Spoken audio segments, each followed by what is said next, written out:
What's up, everyone? Welcome to the video. Today we're going to take a look at how to replace the battery in this 2025 Ford Ranger remote key fob.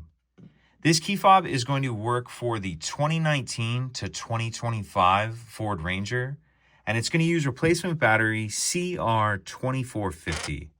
I'll put a link in the description box of this video to where you can find these replacement batteries if you're in need. So the first thing I'm going to do is grab my key fob and remove the emergency key that's in the bottom of it. That's done by pressing this button here that my thumb's on, and the emergency key will pull out like that. Now I'm going to hold the key fob with the buttons facing down and take a look at the bottom of it. We see this long kind of slot right here that I'm touching with the end of the key. What I'm going to do is take my key and push it in that slot as far as it will go. It'll only go in about that far. Then I'm going to angle the key up and push up on this back cover. So put my key in like that, push it in, then I'm going to angle up and push up on that back cover. And that can take a good amount of pressure to pop that back cover off, especially if they've never been off before. They can be kind of tough. But once we get that back cover off, we see our battery right here.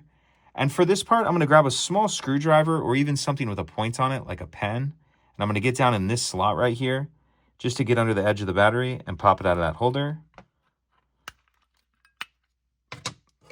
Once we get our old battery out, I'll grab my new replacement battery, and you want to make sure that you're installing that with the plus side up, positive side up.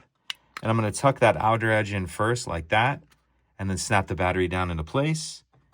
Then we'll put this back cover on, and if you notice there's a little bit of a tab on that top of the cover, I'm going to slide that in first like that, and then snap the cover down, slide the emergency key back in, and that's it.